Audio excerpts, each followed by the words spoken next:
Ava. We're alive or what? I'm not really alive, but I'm live. We're alive. I need to make sure that we are good with our audio right now.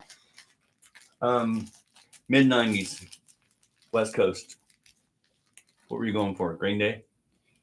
For what? That was a date night. That was Blink 182. I like that. It was your Tom DeLonge at the very end. Oh, I was going for Tonight. I guess that's very Blink 182-ish. I was going for No Dice. I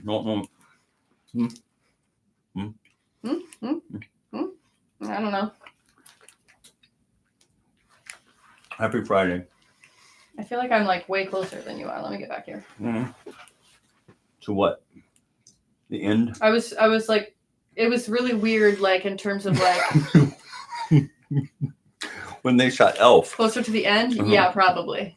When they shot Elf, what? Oh yeah, the perspective shift. Yeah. Yeah. So I was gonna say, pretend like you're sitting on my lap, but we don't want to do that.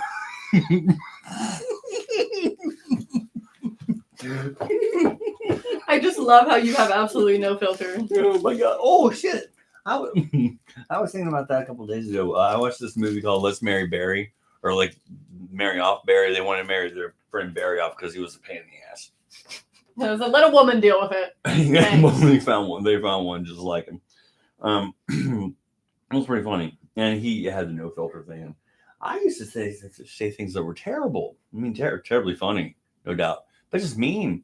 And I feel like I'm glad that I don't remember most of them, but I also feel like it's why I don't have a lot of friends.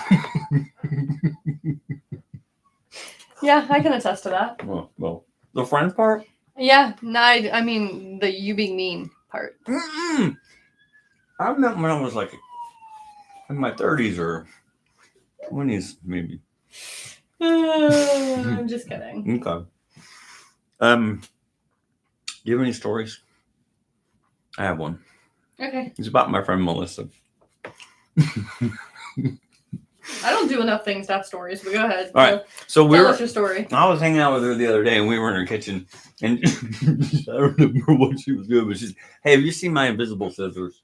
And we wanted to say, "No, I haven't," but it's Melissa, and so I was like, "If I ever take them seriously," and so I said, "Well, obviously I haven't seen them, or they wouldn't be your invisible scissors." And she said, "Have you felt my invisible scissors?" And I said, "That's such a good response." She's so clever. I said, "Honestly, no, I have not." And she said, "Close your eyes." And I said, "Nope, I'm good." She's funny. Oh my Maybe god! She should be the one that does the stand up. Oh, holy shit, man! Yeah, that made my stomach hurt. Got tears in my eyes. Oh, yeah. What were we talking about? I told everybody to watch our last Friday episode because it was so funny. We like spent most of the time laughing, and I don't remember what I said, but it literally made you cackle and cry. And I love those moments when I can make people like laugh so hard they're crying. I have to tell you a joke. Okay. You're talking about mean. I have to tell you a joke later when we're off of here. That is not appropriate for on here because people may get their feelings hurt. So let me tell you this. Okay. Is it me? Because I get my feelings. No, it's not. Trust me, it's not you. Okay. I'm taking a walk the other day. Wow, good job. And I was at Melissa's house, but outside. Although I do walk a lot around my house, and we can talk about that if we need to. I found a Chinese lantern. Mm-hmm. It was like this big, and it was yellow. So I'm like, I'm taking that home because I need that for something very, very badly. I was like, I've been looking for one of those. Really? No, but I was about to. So I take it and I'm holding it and I go in through Melissa's garage and about to go in the door to the kitchen. I guess I knocked or something and she opens it and I'm holding it and she goes like this. I said, look, I found a beehive. She literally thought it was a beehive. And had that, oh my God, somebody's about to bring a beehive into my house space, which I've only given one person in my whole life, to my knowledge. And what blew me away was kind of you're running away underwater from the whale thing. she really thought, her brain fast enough said, this is a man that would bring a beehive into my house. Was it like one of these? Yeah, kind of like the one. Well, no, I mean, was it more like the decoration? It looked like a freaking beehive. So it was more like one of these deals? Yeah. Okay. Yeah. So for everybody watching, it was like one of these deals, like one of those decorations that you put up. Yeah. And she just saw it swinging, and she's like, "Whoa!" And she's like, "Bill Wood." Yep. You know how fast your brain's like. She's like, "I got bees all through my house, chasing me." Yeah. Now what you do is you get on Amazon and you buy a fake beehive, and then you do it again for real. I don't know that I want to be in a friendship with someone who thinks I'm the kind of person that would bring a beehive into their house. No, I couldn't be trusted. One time I was hanging out with my friend with Ashley, and she lived on the 3rd floor of an apartment. It was cold as hell outside, and I took the trash out, and she was in her bedroom, and she could not see the front door of her apartment from her bedroom. And so I took the trash out, and I came back up the stairs and opened the door, and I closed it. And I didn't say anything for like 4 or 5 minutes, and then I opened the door and closed it again. I'm like, "Hey, Mills, goddamn, it's cold out there." Just to see what she would say, and I don't remember what she said. I'm sorry that I started telling you a story. I talked about that last week about learning how to get out of a story or not start one that you shouldn't tell.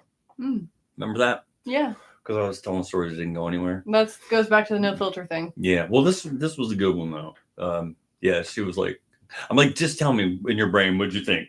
You were like, oh shit, somebody's in my house. Hey, Billy, is anybody else out there? Nope. I don't know. What do you mean?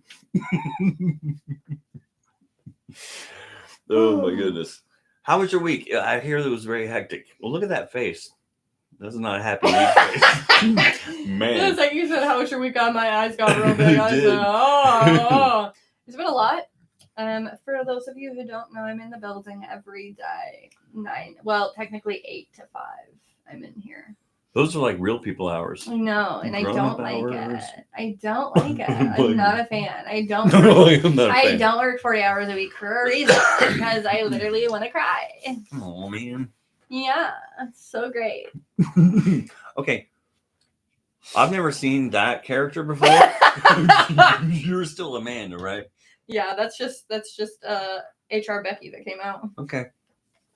When I have to work a little too hard and I don't want to pretend. I want to pretend it doesn't affect me and then I'm not being affected by all the working that I'm doing, and then I take on a new persona.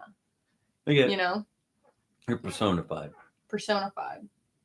Word. But yeah, I had a really stressful week, but it's fine now. I took yesterday to work from home, which was really good, and it like completely reset me, and it was really, really awesome. And I had a really profound moment actually yesterday when I got home. Where was I? What did I do? I went out and grabbed some lunch on my lunch break, and then I came back, and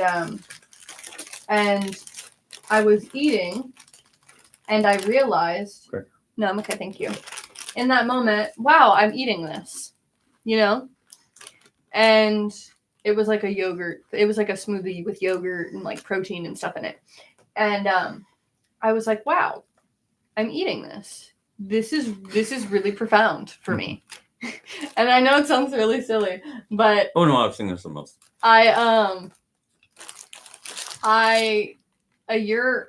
Probably 2 years ago, I would not have been able to eat something like that because protein, smoothies, yogurt, stuff like that, I was just completely unable to eat. Dude, good for you. I know. That's huge. I know. So I had that realization like, wow, I'm eating this. Like, this is really cool. Like, I used to not be able to eat these kinds of things. I used to be able to eat like 4 things and that's it. That's a big, big, big deal. Yeah. Good for you. And then I started laughing to myself like no shade to anybody who experiences this because I once experienced this a lot. I was like laughing to myself at the humor of our brains and the way that our brains like try to protect ourselves from like perceived danger. Like at one point, yogurt was a super dangerous thing to me, and like I could not eat it and I would not eat it. And now it's kind of like I eat it whenever, and it's really good and I enjoy it and it gives me the things that I need. And it was just really funny to me in the moment. Like, damn, there was one time where I couldn't even eat this. That's honestly wild. That's just so like mind-boggling to me. But it's not, though, because now I can't take medication, which is not mind-boggling because it's my current reality. But it's just like, it's mind-boggling to me the way that our brains will do shit like that to us. Absolutely. You know? I 100% agree. You know what's really cool about that, though? My brain doesn't do that to me, but I completely understand yours. Completely. And you completely understand whatever fucked up way mine, you know what I mean? Because you do. Yeah. That's really cool. I'm really proud of you for being able to say, hey, this is a difference, and it's a really good one. Yeah, thank you. Yeah, that's awesome. Yeah, it was really cool. It was a really cool moment that I had yesterday. And it was really exciting too, because when I'm in the building, you know, I'm so like on, and I'm so like in work mode that like it's hard for me to eat when I'm in this building. And I think that, you know, that on top of the pandemic played a lot into my inability to consume specific foods. The what? The pandemic. Oh, is that this multiverse? I'm sorry, I bounced back and forth so much. Unfortunately. So yeah, it's just really interesting. Just a really cool thing that had happened to me yesterday. And those are the kind of things that happen in my life. Nothing really funny, just cool realizations like that. That's awesome. Oh my God, I do have a funny story. All right. Okay, so and it wasn't funny for me in the moment because after it happened, I literally had a mental breakdown in the car. But I was going to get gas before taking Evan to work, right? And we were getting gas because I needed it. And we were pulling into the speedway, right? And I had to like go around because my fill up was on the other side and all of the other ones were taken. So I went to go around and some dude pulls in as I'm going around and I'm like, oh, fucking asshole. And I'm looking at him in his eyes when I'm saying that. And I'm like, oh, fucking asshole. And I really meant it like in a universe way, but I happened to be looking at his eyes and it was one of Evan's coworkers. It was one of Evan's coworkers. His boss, actually. No. Yeah. Yeah. And so he like, because he was trying to pull through. He wasn't even trying to go to the gas station. Oh, he was just pulling through. He was just pulling through. And he was like, come back. And I'm like, okay. So I reversed and like went in the thing. And he was like, oh my God, that's my coworker. Blah, blah, blah, blah, blah. And I'm like, you better go say sorry to him because I just called him a fucking asshole. And he's like, are you serious? Like he was all stressed out about it. He went in there. He apologized on my behalf. Apparently he was really upset in the moment. And then, so we have to drive to work, right? Oh yeah, both of us. Yes. Okay, both his coworker and me and Evan. Oh right, yo, they're both going. Literally. That's really weird. Okay, yeah. That's a really good scene. Yeah. So I think he went the highway way. I take the back way. Mm-hmm. So yeah, I pull up literally maybe 2 minutes after he gets there. He's literally walking out of his car to up there as I'm literally pulling in. I don't make eye contact. I'm still fucked up about it. I'm still like, dude, really emotional about it. I was crying in the car. I was like, I don't want to be the reason you get fired. Like, I was so fucking upset. But luckily, what played in my favor is the day before I took his other coworker home. So I was hoping that got me brownie points that would cover up the fact that I called his other coworker a fucking asshole. And then when they all walked in, they were all like laughing about it and stuff. And apparently he was bringing it up throughout the day and like making it like a joke and shit. And he was like, she's really smart because I am a fucking asshole. So they were all joking around and poking fun at him all for the rest of the day. That's hilarious. Yeah, it was really, really That's funny. movie funny. Yeah, no, that was only me that would happen to because I don't act like that normally. I'm not a road rager. Like, not normally. Like, the only time I am is when somebody, like, basically almost kills me. And then I like, cuss out my car. I would never, like, yell at anybody or get reactive. Because I've had partners that are like that are super reactive in the car, try to fight people on my behalf or whatever. And I hate that. It's so scary. You know what you do, though? You draft on the highway. Like, right behind people. The point terrifies me. I do? Mm-hmm. Oh, you mean I ride people's ass? Mm-hmm. When have we been in the car long enough for you to know that I do that? I didn't say we were in the car together. I just said I saw you driving. When we went to that state park that was way the fuck out in the middle of God's country, that giant place that looks like it was from The Shining, where you got me a Diet Dr. Pepper out of like Miracle Heaven. Oh, that's right. When we went to the conference. Yeah, but that was I don't normally do that on like a regular, but on a road. Oh no. On a road trip, no. I'm skirting, especially if it's like we're in the middle of nowhere type road trip. Oh, I'm gonna move through the. I'm gonna move through the traffic, no problem. But no, I do that sometimes. I feel my invisible scissors, y'all.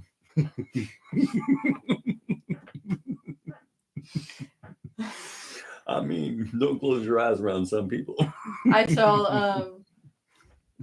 saw there's all these really. Oh shit! Hang on, before I forget. Go ahead. What you did to Evan's boss, I kind of did to my friend Gina, Mm-hmm. Because I was saying something about somebody else, and it was at the wrong time, and it was when she said something to me, and it could not have been worse. It literally could not have been worse. And ever since that moment, our entire relationship has changed, to some degree. Can you say what it was, or is that too personal? Well, it was about narcissism, and I asked her to come on and talk about it, Mm-hmm. because she was in a relationship with a narcissist, which so was Melissa, Mm-hmm. and so I don't have an experience with that, but it's horrifying. Yeah. And there's a term for the type PTSD that people get. Yeah, from narcissistic abuse. There you go. And so I didn't even know there was a term. Mm-hmm. So that's what we were talking about, and she was sharing. And I said something to the effect of, either get over it or stop talking about it. Oh, yeah. I remember you telling me about this. Yeah. And it was not directed at her at all. But it was probably the worst thing I could have said to her. I don't know if she'd ever said to somebody, hey, this was terrifying for me and terrible, and I hated it. And then I said, we're talking about it. What did you mean when you said that? I was literally thinking of something else. I wasn't even listening to what she said. My mind was processing what she said, because I'm like Siri. But I was literally thinking of something else. What were you thinking of? That one I don't want to share. Okay. But it had nothing to do with. So were you saying it to yourself then? Yeah. Oh. Okay. So you were having like a really bad intrusive thought moment, and you were telling yourself out loud, get over it. Let me get this right a minute, because I complete shit and I forget stuff. No, I think I was saying it to her, but I think I anticipated what I was going to hear. Maybe I jumped the gun and said it. Or what makes more sense is I was telling her a story about it. Some sentences led up to that statement. Mm-hmm. And or maybe you were saying it from the perspective of maybe she was sharing a specific experience about the situation, and you were saying it about the abuser and not the abuse. No? Mm-mm. Sorry. I'm trying to have your back here, Bill. No, here's what it is. I remember now. What I was saying was, I was telling her a story about somebody else. That's right. I remember. You talked about this. And as soon as I got to the punchline, which was, hey, either get over it or stop talking about it. Mm-hmm. Meaning, I've heard it for years. Get help or let it go. Mm-hmm. And it was right when she talked over me. God bless her, she does that. I'll start a sentence, and then and it just came out at the wrong time. Literally, it was like the universe said, "Oh, you know what? Both y'all, there you go." Really. Yeah. And the air went out, and the energy went crazy, and she started cleaning like a madman. Mm.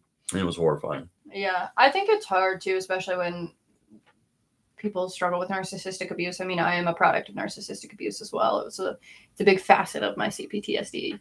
But you're talking about seeing your parents. Yes. Okay. Like my parents both are different types of narcissists. Mm-hmm. But I think it is a lot different when it is in relationships, when it is romantic relationships. It is a whole different world. I've been around it. Some of my friends have gone through it. And it's a really, really difficult thing, because there's always that narrative from people that are like, why don't you just leave? Right? Why don't you just walk away? Yep. Why would you put up with that? Yep. All kinds of stuff. Yep.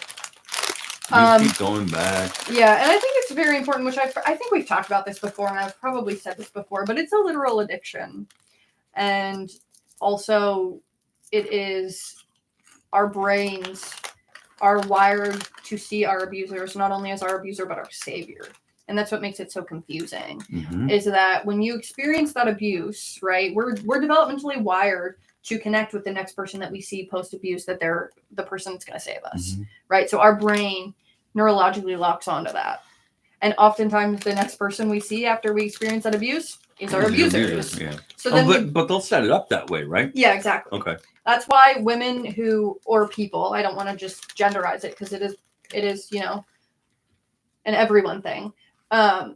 People who experience that abuse and they put their phone lock screens as like their family or, somebody that they love or even their animal or their pet, right? Or if after they experience the abuse, they look at a picture of somebody else, they are more likely to leave that relationship. Which is a really, really interesting thing that I learned. Fascinating. Yeah. And you know what? It's totally cool about it. It's a little tiny thing. Yeah. Not hard to do. I mean, I put that shit everywhere. Yeah. And I do want to say too, which I will bring this up because there has been a term going around that is gaining a little bit of a popularity called trauma bond. Right? And I want to make sure that we're all on the same page of what a trauma bond is.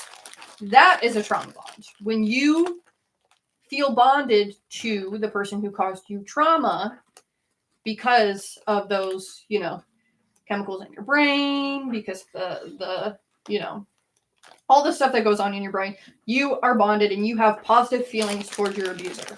And you sympathize with your abuser because you have a connection with your abuser. That is a trauma bond. A trauma bond is not bonding over trauma. A trauma bond is not having shared trauma, so you guys have a bond. I did not know that. That's a clinical term then. Yes, it is. It sounds like it came out of the Stockholm Syndrome case. It is, yeah, it is similar. Like trauma bonding and Stockholm Syndrome they're in similar veins, but they're not exactly the same thing. Okay. So that's cool to know though, because I did think trauma bonding was. Yeah, and most people do, and I think it makes sense. You're like, oh, we're trauma bonding. We're bonding over trauma, right? Like conceptually, that makes sense that's what that's about. But the clinical term of trauma bond is what I had explained. Just fun fact for the day. Something that has been kind of irritating me lately, seeing it on social media. So now you know. I'm a PSA. That's so funny. Earlier, before we went, Bill asked me to think of a number, and I said 17, and his number was 18. So that's not entirely what happened. What happened was I was trying to convey something to Amanda, and she said, "Tell that to my subconscious." And so I sat for a second, and I said, "I just did." I also told it a number, and she was getting up to walk past me, and I said, "What number was it?" And she said, 17, and I said it was 18. Which makes sense because like what you had said prior to that you were telling to my subconscious sort of like went in, but not all the way. Right? Yeah, that's you missed one. Yes. Yeah. So I missed a little bit of it. Yeah. So that just is. Well, Mrs. Joseph Lee Burrow, I was impressed. I got to tell you. That was so funny. We were in OTR. We were at OTR the other weekend, and we were just like walking around and stuff. And I was telling my friend Maureen how we know where he frequents, which we're not going to say it because we don't want to bring attention to it. Don't say it. Cool. And I was like, so where is that bar again we're going to go? And we never ended up going, but. Meredith's sister was with you? Was it that, Maureen? Yeah. Was Meredith there? No. Okay. She is, Maureen, Meredith's sister, is now back in. She don't live in India anymore. The state, right. Yeah. She's in Ohio now, so we've been hanging out a lot more. Oh, that's cool. And we're going to Chicago in a few weeks. Lollapalooza? Yeah. We're not going to Lollapalooza, but we're going to be there for a Lollapalooza. Okay. Sounds very bougie response. What does that mean? Oh, just coincidental. We had to be here for something else. No, we're just not going to go to the actual concert. Because it's too expensive. Mary, picketing, boycotting. No, we're just going to see all the people that are attending and, When you go to Chicago, I think there's a thing called the Color Museum. You should check it out. Or the Light Museum. Color or Light. All right. I'll look them both up. Yeah. But yeah, we're just kind of going to like be in the liveliness of the city when it's Lollapalooza time. That's really cool. That's good energy. Yeah, but because Lollapalooza is too expensive, so we did talk about like during the times of the people that we want to be playing, we might just go and stand outside of Grant Park and listen to the music from outside of Grant Park because you can hear it. Yeah. So that might be something that we do. You certainly can. Specifically for Travel Roan because we love her. I was down here playing pickleball the other night. And when they turned the lights off, the bastards, at 10, there was a concert at Andrew J. Brady. You could hear it. It was cool. But there was nobody that I wanted to hear. So I called over there and asked them to turn it down, and it was cool. They did. Oh yeah, that's so nice. So sweet of them. Or I left or something. I don't know. Yeah. Yeah. I told you about the invisible scissors. Yeah. Are you excited about your Foo Fighters concert next Thursday? Very. For your birthday? Very, yes. It's my birthday. Are we still going to do the live show the day after? Yes. Cool. I'm going to be, maybe, hopefully 57. So I think that, my dad told me that when he thought he was going to die when he was 56. And so, spoiler alert, he didn't. Oh, good. Yeah, he's 54. Lovely. And so the whole year he was terrified. I think it's because his dad died when he was 56, and my dad was in high school. And he had a heart attack, and so my dad's like, "Oh shit!" Like if he had gotten hit by a rocket or something, it wouldn't maybe. He'd be afraid of rocks, probably. Rocket, man, like kicked in the face by a rocket at Radio City Musical because this was the 40s. And then he just has a vendetta against Rockettes for the rest of his life. Right. Where do you run into him? I'll tell you where you run into him in the 1930s. That's where. So he was time traveling, and great, lovely. What the fuck story did I even start telling you? That you were okay. So my dad was in it. Your dad was afraid he was going to die at 56. Oh yeah. And it wigged him out, and he didn't, and so he lived to be 80 something. And so that was me when I turned 27. I had a fear of. I get you, Kurt Cobain. Yeah, exactly. Check it out. I think Courtney. Same. Cox. Sorry about that. Sorry, Courtney Cox. I really hate Friends. Not Friend Star. Right. Not you. I wasn't her at all. So anyway, I didn't think of that. He probably said that, I may have been 18 or something. I didn't think of that until midnight, the night before I turned 56. Which was 360 days ago, 359. And I'm like, well, fuck me. That's not cool at all. First, I was mad at my brain. Like, you really? Your brain just randomly unlocked a fucking memory. Oh, it was waiting. No. It was literally, I was looking at the microwave clock. It was midnight. I'm like, I have one day to forget this. No. Like, I'm good. I'm good at forgetting, Amanda. You know that. I'm fucking one of the best. But I'm not going to forget this in one day. No, I'm going to remember it when I'm 56. And so I have how many days left? Saturday, Sunday, Monday, Tuesday, Wednesday, Thursday. 6. Just have to make it 6 more days. And I'll be good. Good to go. 57. Rock on. So I'm very excited. Unless you die at the Foo Fighters concert, which would be a great way to go out, honestly. I know, right? Make it till midnight. Excuse me. So I'm very excited. Don't start coughing on me now. I'm going to get concerned. Well, he clearly got sick doing the podcast on Friday. This one, he was dead at that point. He was still walking. All right. So what is our question today? The question. Describe it to me. I don't know that I understood it.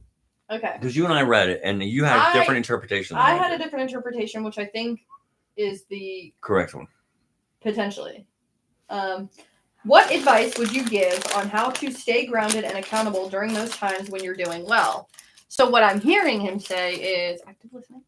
How do you kind of maintain even keel? How do you stay accountable? How do you stay grounded when you know you're doing well? This is said the bipolar disorder all over again. This is a said the bipolar disorder question, right? Like, you're doing really well. I think I should go off my medication, said the bipolar disorder. I told that story in that class where this gentleman is last week. And said, my friend. That might be where the question came from then. It would be a long time ago. My friend Amanda, we're talking. And I went in her office and I sat down and I said, I feel like shit and stuff. And she said, why? You were doing so well. And I said, I know, everything was great. And she said, and it was true. Everything really was. It's not a dream. And she said, what happened?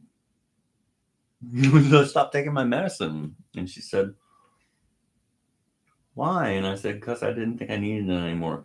And she said the bipolar disorder. And so then she got a key tag and it had a little quote on it that said the bipolar disorder. Because she was exactly right. I didn't. I don't know how in the world I got from I feel good to I don't need this anymore, instead of, wow, I'm thankful that I'm here. And this is really probably something that got me here, or at least was part of it. It's terrifying. It really is. It's almost like I mean, I don't know. I was gonna make an analogy that I can't because I don't have that experience. Um, but yeah, it's So, mhm. how do you maintain homeostasis? Essentially, is the question. Equilibrium. Yes, The balance. that's a better word for it. So I had someone tell me actually the first time I was hospitalized. I was just a rookie. My very first hospitalization. Those are rookie numbers. Exactly. That didn't even count. That was minor leagues. A lady said to me, balance is going to be the key to your life. And over, that was 20, almost 17 years ago. I have not had balance, but I've had periods where I've tried to have balance, and I do better then. And I hear that from a lot of people that are in my life, who mostly are people who have kind of experiences I have. That if they can find some kind of framework to hang their life around, and it's a consistent framework, it doesn't have to be the same from day to day, but it has to be this. I mean, whatever your time period is, the same every week or the same every hour, whatever. For a lot of people, since I do the same thing every Monday and Tuesday and Wednesday, that's the kind of balance that keeps me potentially from playtime, which is where I am 95% of the time. Right. So consistency is key for you. Exactly. Yeah. Or having something that I have to do next, having some kind of structure. Yeah. But if I'm old enough and wise enough to know that I can get by without doing that, or So, can you? No, I mean what I'm saying is I talk myself into I don't have to do that, which means I can survive and not do that. It's gonna fuck stuff up, but I talk myself out of having to be a grown up. Yeah. And so,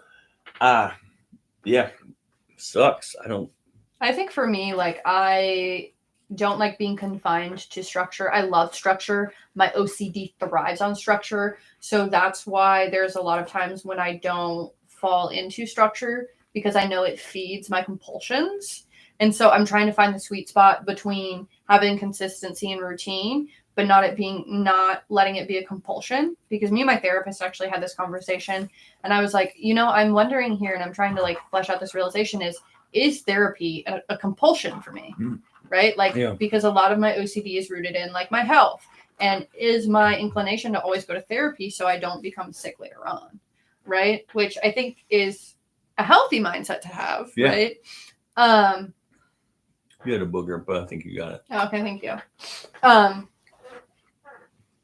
told or was it my nose ring?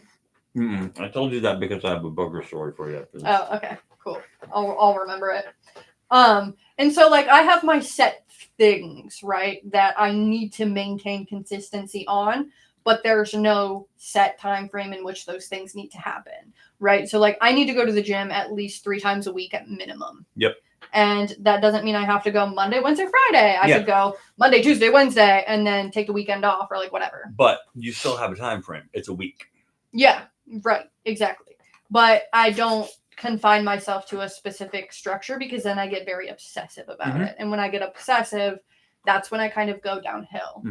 So it's just very interesting for me, because I have to try to find the sweet spot between consistency and routine, and like not obsessing over things, which can be really difficult for me.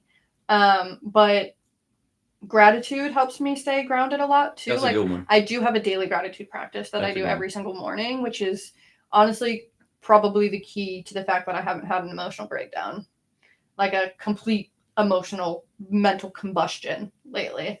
A complete EMC. Yeah, exactly. I need an EMT for my EMC. Yep. I'm a squatter out at this point.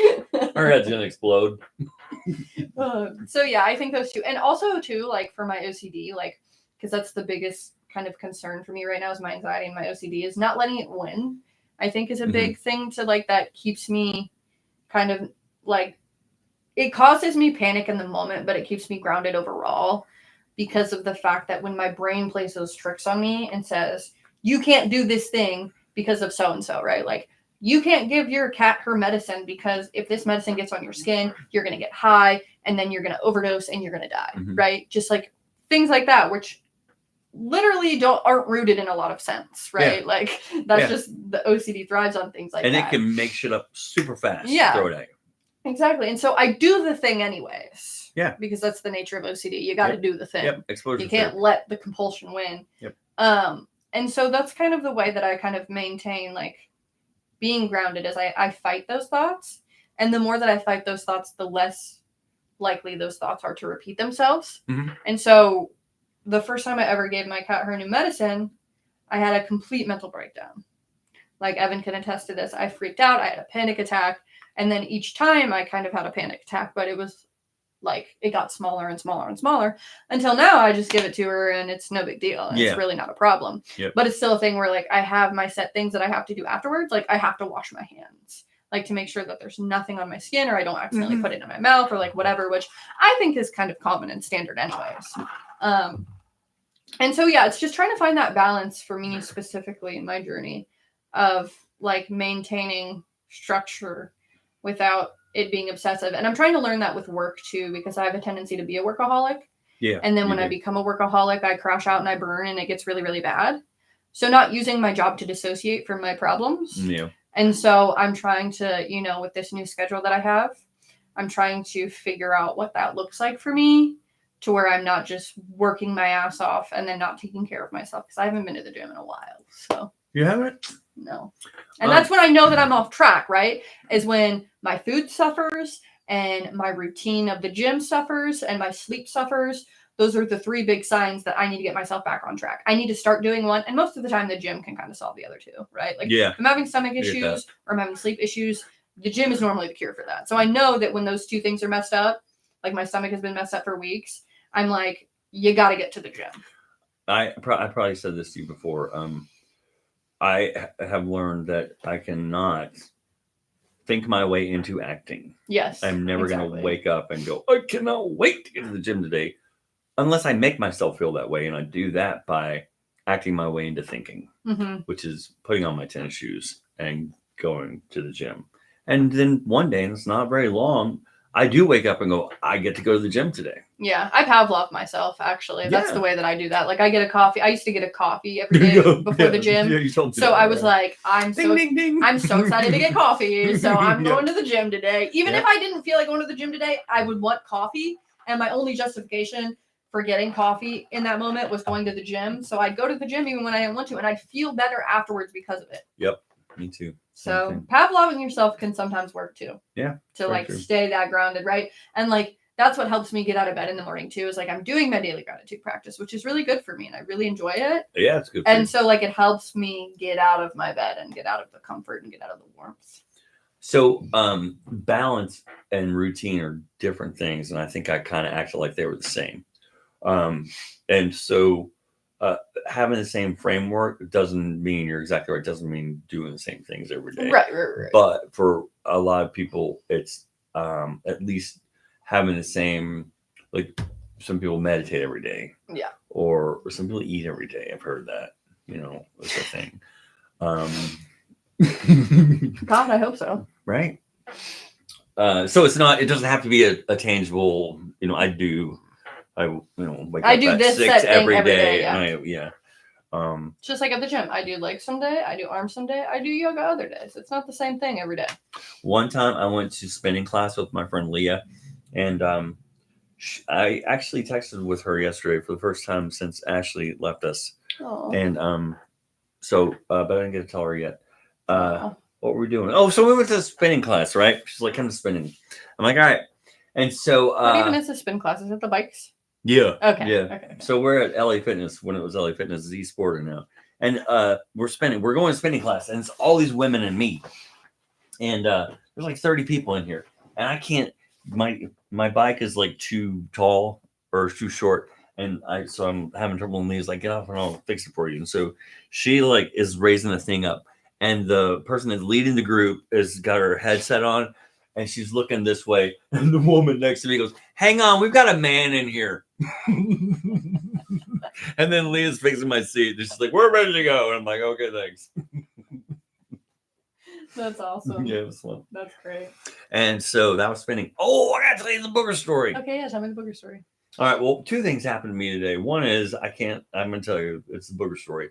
And 2, before that, I was at my house and you and I were gonna do this, which we are now. And I need to be here because this is where we are. And I made it. Yay. I'm glad. So Andrea, my friend and your friend, was gonna pick me up, and she texted me and she said, "Are you at your house?" And I texted her back in like a minute at the most and said, "Who's asking?" And I said, "Yes, ma'am, I'm at my house." And like a minute later, she pulls up. And I'm like, "That's a little weird. Were you like in my neighborhood?" She says that she was not. We are on, let's say it's Madison Road. And let's say we're coming up on Rookwood Pavilion. And let's say Mercedes SUV pulled out of Rookwood Pavilion and turned left onto Madison Road, and they were right next to us, and it was being driven by, let's say it was a really hot girl, and she had a baseball cap on. And let's say someone in the car with Andrea, that's a thing for him, is baseball caps. And so I'm thinking, I'm seeing this girl pull, up, and she's probably close to my age, mid-30s. Close to your preferred age. I'm just kidding. So, I don't know what she's, 40 something. And so, and Andrea's noticing her too, but Andrea and I are not noticing each other, noticing her. And I'm thinking, worst that's going to happen is she's going to look at me and I'm going to be looking at her and I'm going to go, and she's going to go, that'll be it. Only that's not what happened. And it was much worse than that. We're both looking at her, me and Andrea. And I don't know if she made creepy. No, right. But she said, and the girl was picking her nose. She picked her nose. Hell yeah. And ate it. While Andrea and I were like this. And she's You're just watching the world fall apart. Right next to you're Andrea, I'm me, and Booger Eater woman is right here. And I can't look. Because she did again. She did one with this finger. She was really digging for gold. Andrea said she went in with her thumb next. And I'm like, she ate that one too because I saw it. She did it 3 times. And no, you'll like this. Andrea didn't catch it. She's like, damn, she was knuckle deep on the last one. That's a reference that you probably didn't mean to make.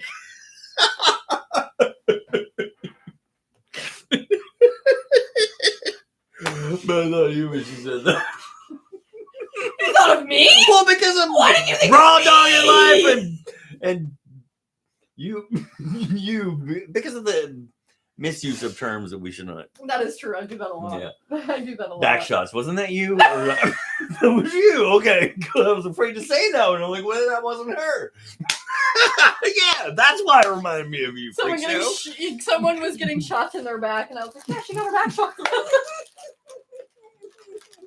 Oh. What the hell? Oh my god. So this woman never looked over. I'm thinking the whole time, TMZ would eat this up. No pun intended. Right, exactly. And I could not look. And I was cringe. It was like Michael Scott type of stuff. Mm-hmm. And Andrea's like, what would it take to make a hot girl like that not hot? I'm like, that. You said that exactly. Yeah, that's exactly what it took. And she may have ruined baseball hats for me, and that's fucked up. No, every time you see a baseball cap, it's just like, ooh. Go with you to booger. No hate to the booger eaters, okay? We are pro. Right. Yeah, do it. Just I don't want to see We're it. pro booger eater here, but do it behind closed doors. Right. Yeah. Seriously. I actually don't know if I want to take the stance that I'm pro booger eater. I didn't say that.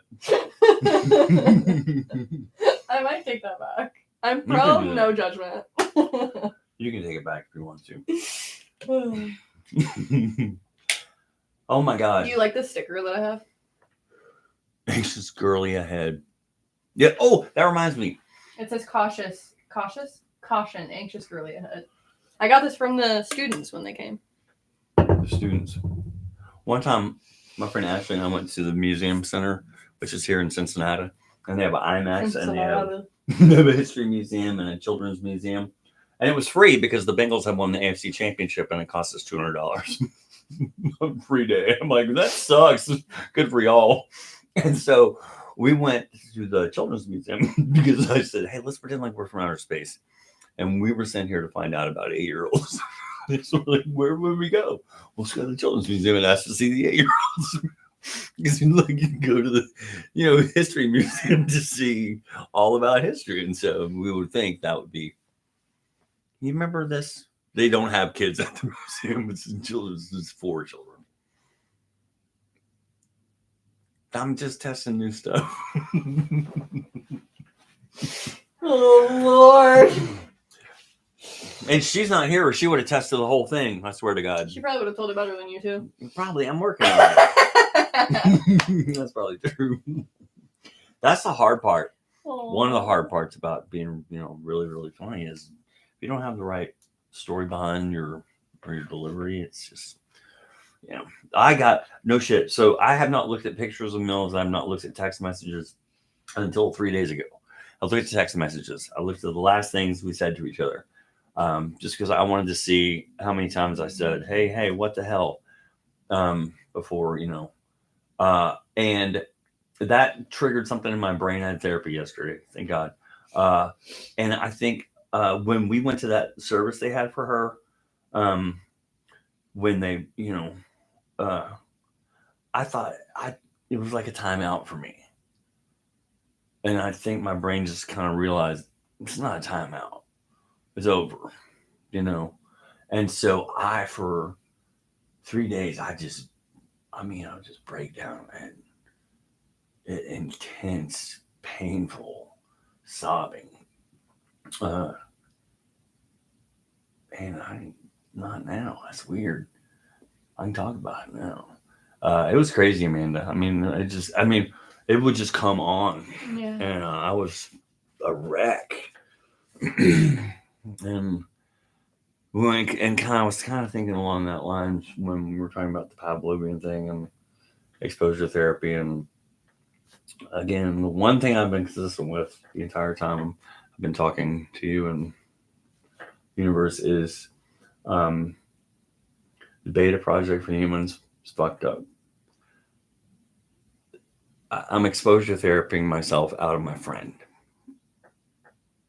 And I don't like that. But I have to. Every time I open my laptop, there's us. Every time I fucking put my pen in for any transaction, it's her birthday. I gotta change that stuff. And I know I gotta change that stuff because now you said it out loud, so if anybody takes your credit card, they know what your pen is. Exactly. I tell people that when you use your card now, like the person you're just checking you out will do that. And I'm like, it's 0608. There you go. No one's going to take my card. It's also, it's not my password or anything, but I'm asking, but I think I know the answer, but you gotta move on, from that stuff. Cause it's not about moving on. It's about growing around the grief. Yeah, I like that very much. I do. Because you're never going to move on from it. It's never something that's going to hurt less. It's always going to hurt. It's always going to be painful. It's always going to fucking suck. Yeah. Yeah. But I gotta you'll learn how to deal with the loss a lot better. And I gotta change the pictures and stuff. This is too. If that's what you feel like you need to do. Well, I think I have to, because, yeah. If I was like 82, and, I'd be like, oh, well, that's okay, because that was my really most recent friend, probably. But I'm hoping to make another one. I'm in the market. Put an ad on Craigslist. Do people still use that? I don't think so. I don't know. MySpace. Yeah. MySpace. So I think my brain was like, it was like the last day of school when I was in elementary school, middle school, wouldn't hit me until like a week later that it was summertime and I had to go back to school. Yeah. And I think I was just ignoring, I don't know. So, and I think that's kind of that. And it's that's kind of that. I think it's kind of run its course. I don't know. I was talking to my therapist about, the grief experience, and it's fucking horrible. And you don't know. I don't know. This may be halftime. Maybe. I don't know, man. I don't know. And you don't, and there's no way to predict it, and there's no way to know. Mm-mm. Shit, there's still times when I see a picture or I see things about my freaking grandma, and I just start breaking down and crying like it happened yesterday. And it happened in 2011. Yeah.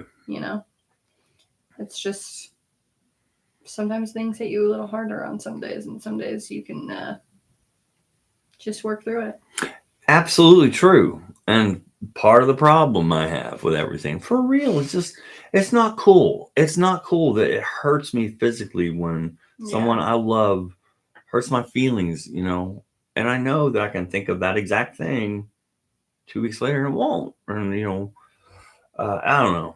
It's hard. I'm sure that I'm not sure, but I imagine it was some kind of evolutionary thing that, generational trauma, but now it sucks. We're done with that part, please, and thank you. Take your finger off the repeat on the controller. Appreciate you. Love you. Free life. Oh shit, man, we were talking about that the other day. But what you said, I was on the phone with my friend Melissa before we came to do the podcast today, and I may have hung up on her under auspicious circumstances, which I thought were hilarious, and which Amanda thought was just me being me. And she said, when I called Melissa back, how the fuck do you put up with him all the time? Okay, so here's the thing that happened is that he was literally she was trying to explain something basically, and he was doing that thing where he would talk over her, change the subject, continue on with his little jokey joke, wasn't listening to anything that she was saying, just bogarting the conversation to be about his little jokey joke that he was trying to make, which you have a tendency to do sometimes. That's hurtful. Okay. I can take that. Thank you for the criticism, the constructive criticism. I accept that. And it's just feedback. Feedback. Exactly. It's just feedback. But then, he was just in the middle of his joke, and part of the joke was him hanging up on her. Yeah. And I'm just that was so rude. You weren't listening to her. You were talking over her, and then you hung up on her. I don't think. How does she deal with that? I don't think I was talking over her. I think I had my free space to talk, and I made up the. Amanda and I decided that we would never talk to you again. Bye. And I hung up. Why did I bring that up? Oh, because I don't know, Amanda. I don't know. Because I like to call you on your shit, and that's how this dynamic works so well. It does work well. Your face looks very tired. I'm so tired. I'm so burnt out. I'm just so exhausted. I can't wait to go to bed. What are you going to do this weekend? Go to bed. No, I'm gonna probably not do anything tonight because I'm exhausted. But I'm going to the farmer's market tomorrow, and then they don't sell farmers there, y'all. I know. I was very upset to find that. Now, I could not find a man in an works overall, that way, but doesn't work for the children's museum. And then I have therapy tomorrow, which is nice. Hey, therapy. Yay. And I feel like I have something else I'm doing, but I can't remember. So. Let me look at Going to the gym. I have to go to the gym. Let me look in my notes and see if I had anything else. That's where I pulled out the invisible scissors. Oh, I actually don't have therapy tomorrow. I'm off tomorrow for therapy. Good. I'm actually happy about that because my brain needs a break. This week has been a lot. And sometimes it's okay not to go to therapy every week if that's how you feel. Very true. I have the whole day to myself. Amazing. It's amazing. Ooh, so that means what I'm going to do tomorrow then is I'm going to go to the farmer's market. And then after the farmer's market, I'm going to go to the gym and I'm going to do yoga. What kind of yoga do you do? They have a group yoga thing. So whatever kind of yoga that the teacher is teaching, that's what the yoga I do. Which technically I did work out this week because on Tuesday was our event and I did yoga that day. So awesome. I did about 15 minutes of it. So it was fantastical. Yeah. It was a really good event. I wish you would have been there. I wish I would have too. I had a thing on Tuesday. What's happening, Amanda? Low battery mode, which means we gotta go. Bye, y'all. You know what I was thinking? What are you doing this weekend, though? I don't know, but I was thinking about outer space, and I was like, if you were going out into the moon, let's say we actually went to the moon. Let's say Apollo 11 went to the moon. that little craft they were in was kind of big as the copy machine over there. I mean, a little bigger. Yeah. And if they ran out of power and they were 200,000 miles from the Earth, imagine how just fucking cold and dark that would be. So battery power is very expensive. I mean, and I'm not expensive. It's very, very, very important. That's my PSA. Oh, okay. What was your question? What am I doing this weekend? Mm-hmm. I don't know. Cool. So if I do something Saturday night, I'll invite you out. Okay. Really? That's what I'm saying. If I do something Saturday night. Okay. Never happened. If my neighbors are on their, which they've actually been really good lately. So really? Yeah. That's nice. Very surprised. But yeah, they've been okay. I have another good story for you, but I can't remember what it is. That the show The Boys, do you know they did my gosh, for the first season at least, they did an after show that's like 30 minutes long with some of the cast for every episode. Did you know this? No, I didn't know that. Yeah, I haven't watched them yet, but I think I'm gonna. That's really cool. Mm-hmm. Yeah, that's a wild show. Those people are just horrible human beings. Yeah, that show was just. I had to stop watching it after halfway through the second season, when it's that hotel scene with the fish and the girl. I'm not there yet. Oh, you're not there yet? That's where I stopped watching it, so you'll know exactly what I'm talking about when you get there. Yeah. You'll know exactly what I'm talking about when you get there. Speaking and then of also this, watch The Boys, you know exactly what I'm talking about. Speaking of this, I watched a movie this morning, or yesterday. I don't know, and it had Ethan Hawke in it. Do you know him? Oh yeah, Ethan Hawke. Yeah. I like him. He wrote a really good book too. It's called The Hottest State. Oh. Don't read the second book. Ash wouldn't say it sucked. Okay. And he was in it, and it blew my mind. And it was called. Do you know this one? No. It's one word. Okay. Oh my God! Predestination? How many syllables? Sounds like. I mean, it's a whole haiku in one word. I think it's predestination. What movie was Ethan Hawke in, potentially called Predestination? Here's what I found on the web. Yeah, Predestination. Okay, it blew my mind. I mean, it was like Christopher Nolan on Christopher Nolan. Oh, wow. Yeah. Crazy wow. Have you ever seen Stranger Things? Oh, the show? Yeah. Yeah. The girl on it with the short hair? Millie? No, the other one? No. Okay. The older one. Mm-hmm. I forget what her name is in this show. But that's Maya Hawke, Ethan Hawke's daughter. Really? I did not know that. Yeah. That's cool. I liked him. I always liked him. What character does Maya Hawke play on Stranger Things? Robin. You know, Stranger Things is based on a fucking program the CIA did called the Montauk Project. Really? Yeah. I'm crazy. Did we just watch you in real time eat an entire sleeve of crackers? You did. You know why? Because wow. I only had one. Otherwise, you would watch me 2 or 3 or. I would watch you house an entire box. What's the record? All right, y'all. We're out of here. We've been going for an hour. What should the title of this be?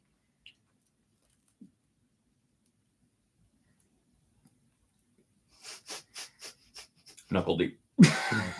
I like that. Bye, y'all.